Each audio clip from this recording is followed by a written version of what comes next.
folks. Welcome to part 2 of Newbie Goes Drag Racing. Sorry it's been a while, not been too well. Then there was work, Christmas, etc, just kept me really busy, so apologies for that. But as some of you may or may not know, the Rlaarlo Drag Race Challenge has been moved to next year anyway, so the pressure was off to try and get it done before Christmas anyway, so which is good because it gives me a bit more time to investigate and set up the car properly. So the last time we looked at just having a look at the car and whatnot, I've done a few changes, not to the electrics, so everything else is standard. I'm talking about more the aerodynamics. So I'll go through what I've done. So the spoiler is now actively controlled with your trigger through your throttle, so full throttle it goes flat, and then when you brake it goes to the stop position, which I think for drag racing I think is going to really help.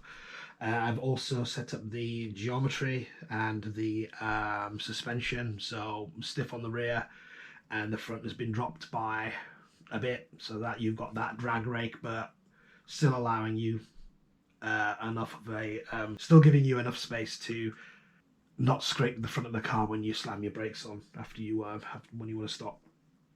So what we'll do is we'll have a look at what we've got here first.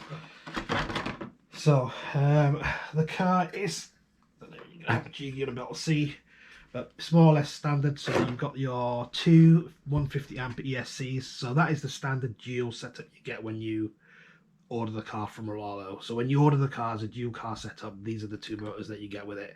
So you get the two 150 amp ESCs, you also get the two 3660 3900 kV 3S motors, and you have, I think it's 51 tooth pinions and the 52 tooth gold spurt just at the back there. I haven't changed that. The standard servo and a standard receiver and the gyro at the back there, and you've got your standard 3S batteries in there. So none of that I've changed. The only thing I've changed is made some adjustments to the active wing at the rear, so it now works on your truck and trigger. And also I've set up the suspension, so you've got a rake at the front and it's stiff at the rear. So for that, so this is what the car looked like before. So this was his standard setup. As you can see, the front's quite high and not really ideal for speed running or drag racing, to be honest. And this is what it looks like now. So I've dropped the front of the car. Now how I do it, as I don't use drip screws, but what I do is I open up the front shocks and add some shims to the underneath the pinion, and you keep shimming it until you get the right ride height. It's been a trial and error, but that's the way I like to do it. So you can see now the car's set up perfectly. Okay, so coming back to this, the active controller, I'll show you. So we've got the standard remote control. 1, 2. So the active controller now runs off your remote, your controller. So go over there.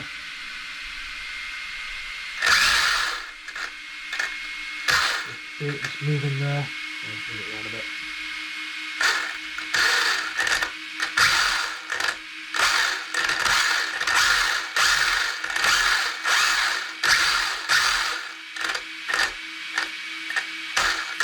There you go. So yeah, that works pretty well. Just switch this off. Gyro's still on.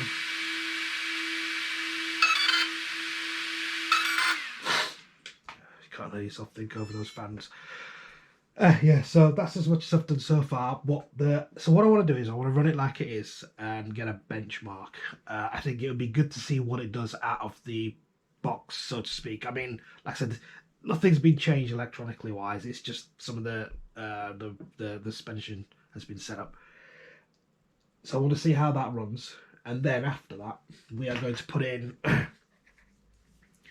the two F-series motors. So these are 3660 BT 2460 kV motors. Now I think these are 6S capable, but definitely 4S. I need to find out if they are 6S. I think they were, somebody told me they were, but I do need to check that.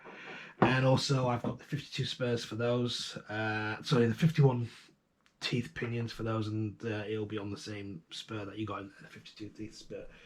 The foams that Rlaarlo have kindly sent to me. So these are the actual Rlaarlo foam tyres. So these should fit nicely straight on. I think the next step will be to get it out and have a run on the standard setup as it is, and then we'll make some changes to the new upgraded motors and do another couple of runs. Now it is winter in the UK, so it's really difficult trying to get a weekend where it's decent weather to go and do it, to go and do a couple of runs. It has to be dry. You can't do it in the wet, so it needs to be nice and dry for me to do it. So hopefully, I'm looking in the next couple of weeks, I should have a good weekend, and we'll get some runs out of it. But yeah, so that's the plan. Thanks for watching. Subscribe if you want to know more, and we'll speak to you soon. Bye.